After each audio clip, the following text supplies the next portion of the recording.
In 1972, Thomas Sankara was swept into a revolution for a country not his own. Hailing from the West African nation of Burkina Faso, then known as Upper Volta, the 22-year-old soldier had traveled to Madagascar to study at their military academy. But upon arriving, he found a nation in conflict. Local revolutionaries sought to wrest control of Madagascar from France's lingering colonial rule. These protesters inspired Sankara to read works by socialist leaders like Karl Marx and seek wisdom from military strategy.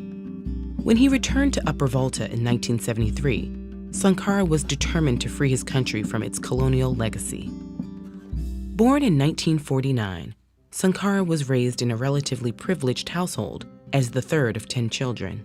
His parents wanted him to be a priest, but like many of his peers, Sankara saw the military as the perfect institution to rid Upper Volta of corruption.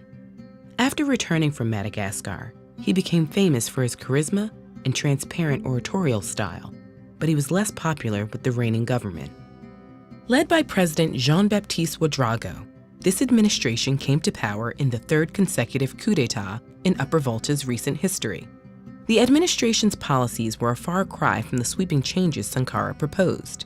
But by 1981, Sankara's popularity won out, earning him a role in Ouédraogo's government. Nicknamed Africa's Che Guevara, Sankara rapidly rose through the ranks, and within 2 years, he was appointed prime minister. In his new role, he delivered rallying speeches to impoverished communities, women, and young people. He even tried to persuade other governments to form alliances based on their shared colonial legacy. But Ouédraogo and his advisors felt threatened by Sankara's new position. They thought his communist beliefs would harm alliances with capitalist countries.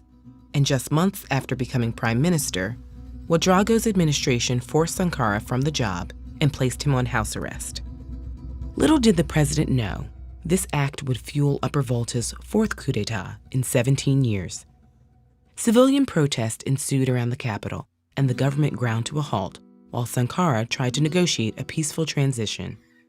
During this time, Blaise Compaoré, Sankara's friend and fellow former soldier, foiled another coup that included an attempt on Sankara's life. Eventually, Ouédraogo resigned without further violence, and on August 4, 1983, Thomas Sankara became the new president of Upper Volta. Finally in charge, Sankara launched an ambitious program for social and economic change. As one of his first agenda items, he renamed the country from its French colonial title, Upper Volta, to Burkina Faso, which translates to Land of Upright Men. Over the next 4 years, he established a nationwide literacy campaign, ordered the planting of over 10 million trees, and composed a new national anthem, all while cutting down inflated government employee salaries.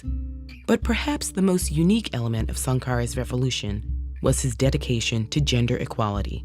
He cultivated a movement for women's liberation, outlawing forced marriages, polygamy, and genital mutilation. He was the first African leader to appoint women to key political positions and actively recruit them to the military.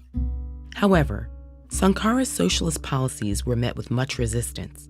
Many students and elites believed his economic plans would alienate Burkina Faso from its capitalist peers. His crackdown on the misuse of public funds turned government officials against him as well.